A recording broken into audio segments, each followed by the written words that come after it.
For the Group A table, the impact on Manchester United is clear. They cannot afford to lose tonight. There you can see they sit third in the group at the moment. Zorya already out of the competition, but Manchester United have to get something from tonight here at Old Trafford.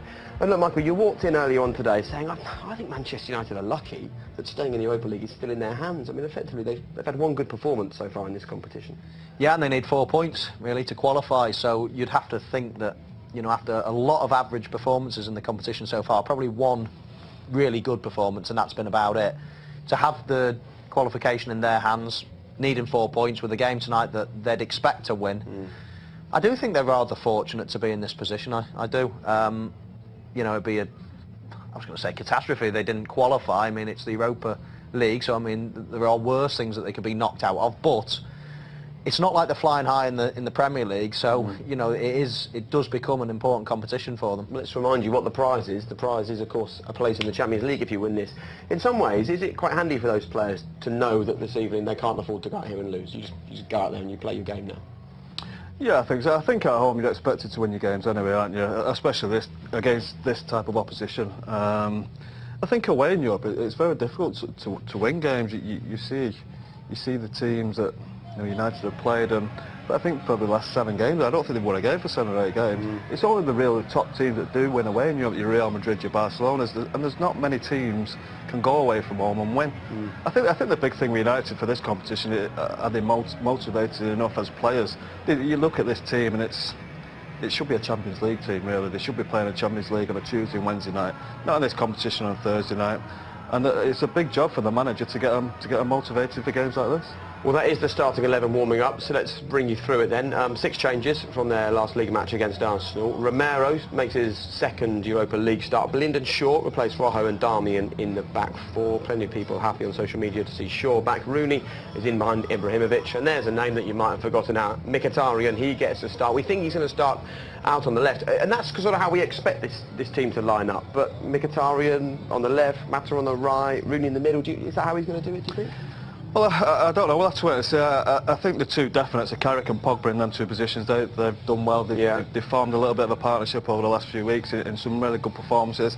I think the rest of them, the 3 of them, can probably play anywhere they want to, really, as long as when they lose the ball, they're set up in their positions. I think Mata, Rooney and Mkhitarya can virtually go and play where they want and try and influence the game. It's a big night for Luke Shaw, but it's a really big night for Mkhitarya. I mean, he has to play tonight and take this game by the scruff of the neck and prove he deserves to be in. Jose Mourinho's thoughts? Well, there's no question of his talents. I mean, he's been brilliant for the last couple of seasons in the Bundesliga. Tonight is the perfect opportunity for him, I think. You know, at home against a team that you should be beating, you're going to have the majority of possession. He's going to be almost in that free type of role where he can go and affect the game.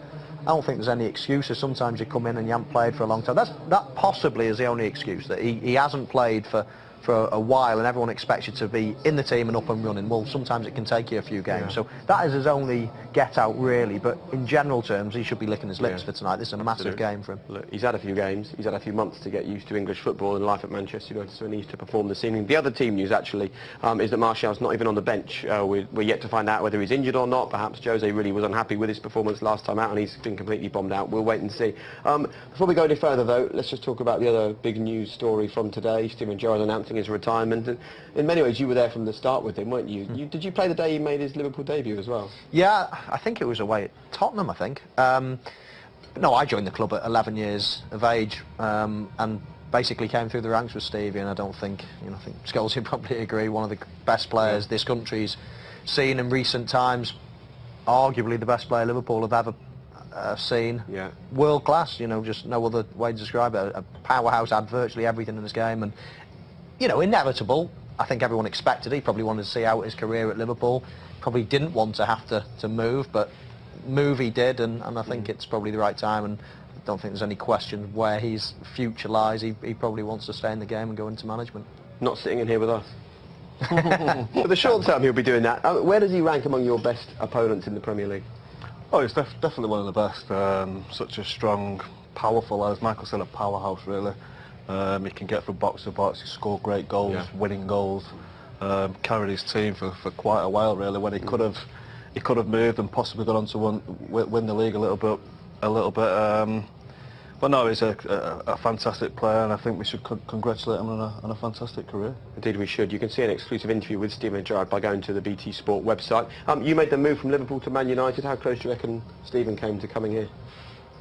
Well, I think he was closer to going to Chelsea, and that was well documented. But as Scholesy alluded to, I think he could have played in any team. Yeah. Any team would have wanted him. He didn't have a style that sort of suited. He was, you know, a specific. He just suited everybody. He was the modern day runner, great passer, goal scorer, big games, tackles, great in the air. He could do anything.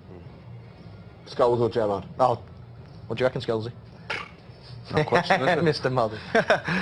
Of course it's Scholes all day long. Right, well, from a legend who's just decided to retire to another one who's only a year younger actually than Steven Gerrard, and will be out there tonight leading the line for Manchester United. And from what you're about to hear, it's far from finished yet.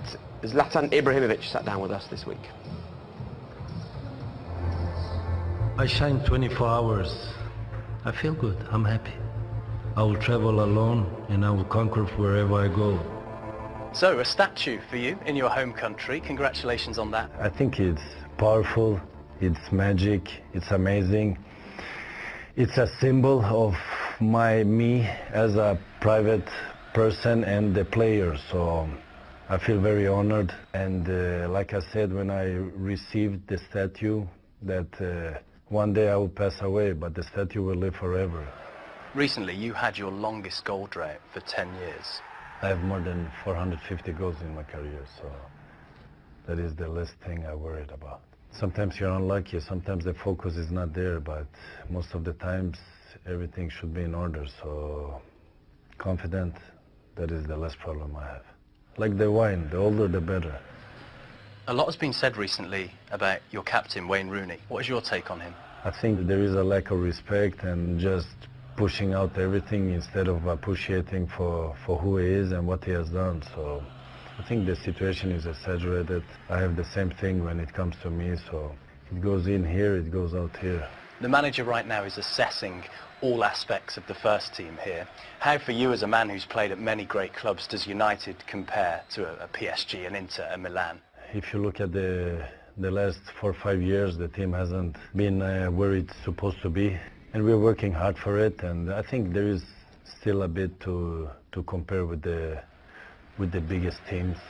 He's a winner, he wants to win, and at the same time he's realistic.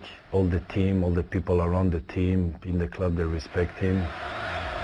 I've been on top level for 20 years. I know what I'm talking about. All the clubs I've represented, it takes time, it took time to bring it where it is.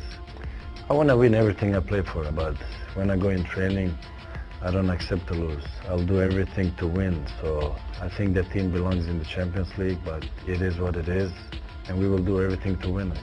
Where do you keep all your medals? You know what? I have a very big house. What, you There have I keep. several, don't you?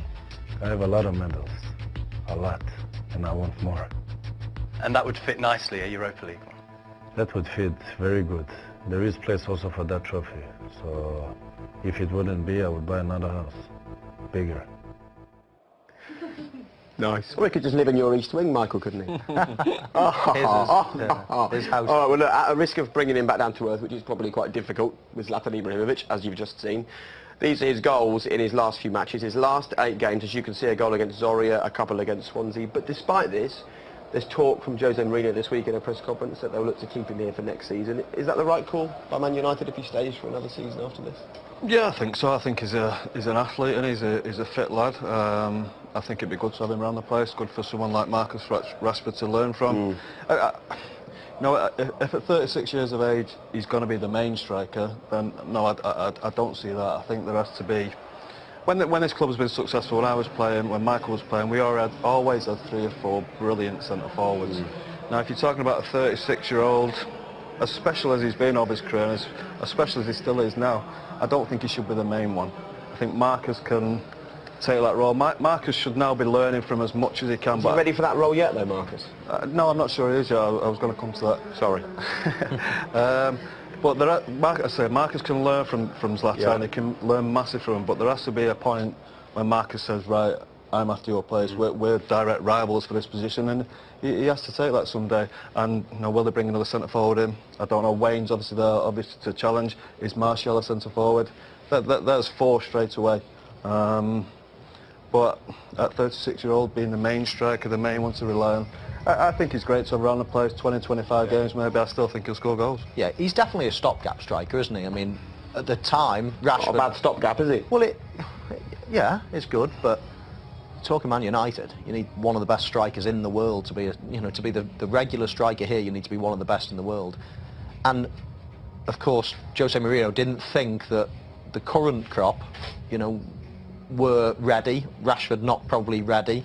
Wayne Rooney, was he going to be? Probably saw him as a number 10. Martial probably didn't see him as a striker. So it's a stopgap, a little bit like a few seasons ago. Robin van Persie just bought for the 1 or 2 seasons. Wow, maybe we can find someone else on the market. Some young kid can come through, or whatever it might be. But that's what he is at the moment. It's a 1, maybe 2-year plug. They need to be on the search for another striker, a long-term striker, because at the moment, as I say, Scholesy said, he probably is going to have another season because there's nobody quite ready yet. Very quickly then, you're Jose Mourinho. Who's the guy you look for this summer, next January? Who's the replacement? Needs to give us a bit of time to think about that. You've had 5 seconds, come on. I think Griezmann would be up there, wouldn't he? He looks a top centre forward. They stay at Atletico, I'm not sure, but I think we have to be in the market for somebody like Griezmann's great. I mean, I really like Cavani. I don't think he's the best finisher in the world, but I've not seen anybody that with movement like his. If he could finish as well as, some of the top strikers around, then he would be right at the top of my list. Great movement, and that's one thing that I think Ibrahimovic hasn't got. He's not got great movement. He offers other things, doesn't he? Size and strength. Something for Jose to think about, and after the break we'll hear from Jose Mourinho. Welcome back to Old Trafford. Feyenoord, the visitors, kick off at 8:05 here on BT Sport 2, also available in high definition on our 4K UHD channel. Just to remind you, Dundalk also play AZ Alkmaar. A win would need them only needing a draw in match day 6. It's really tight actually between Bilbao and Sassuolo in Group F. All 4 teams separated by just a point, so all to play for there. And on BT Sport Extra 3, in Group C, a win would guarantee St Etienne progression. But of course our focus is on Manchester United this evening. A little bit of team news for you. Luke Shaw makes his first start in 3 matches, and the man who many people, I wouldn't say forgotten, they've hardly seen him, have they? Mkhitarya makes just his 2nd start of the season for Manchester United. He needs to impress, and Jose Mourinho is explaining his team selections and a few other things to Des Kelly. We see you've got Mkhitaryan back in. He's had to wait. United fans have been eager to see him. Is this a new beginning for him? I hope so. He's working really hard. It's a bit difficult for him to adapt to, especially to the intensity and to the competitiveness of the Premier League. Is completely different for him. Some players, they have qualities that makes them adapt easily than others, and in this case also mixed with an injury was not easy for him. But tonight is a big game. Is a game that we all know that is a must get points. So he has some responsibility, but he's a player that we know that has a lot of talent, and playing in a very offensive team like we are playing today, just with Michael Carrick as the only positional player, and after that with 5 attacking players, hopefully he can give us what we need. Best of luck tonight, sir. Thank you, thanks a lot. Okay, well, at the risk of slightly contradicting the Manchester United manager, while he was talking, we were looking out of the window watching United warm up, and we were looking at the formation that they were warming up in, and we now think that this is how they're going to line up this evening, don't we? Originally, we sort of expected Wayne Rooney would be in the 10 behind Ibrahimovic, but the way they were warming up, you saw Rooney out on the left, right? Yeah, and like I said before, I think any of them 3, Rooney, Mata and Mkhitaryan, can keep switching positions all night. I think in that central area it does suit Mata. Whether Wayne being on the left-hand side, does that suit him? Not really. I don't think he's got the legs to do that role, but I don't think he'll end up out there. I think he'll end up playing in that left-hand channel anyway, and as much as he can being inside the pitch rather than out wide. Perhaps more important than that is United's approach tonight. They know they can't afford to lose this match. What do you want to see from them this evening that perhaps you haven't seen in this competition yet? Well, I think we have seen it once, and we want to see that again. Fenerbahce at home was a really good performance. Pogba scored a couple of goals, and it was good all round. So that's what we want to see again tonight. As I say, 4 points they need out of 2 games. It should be well within their compasses.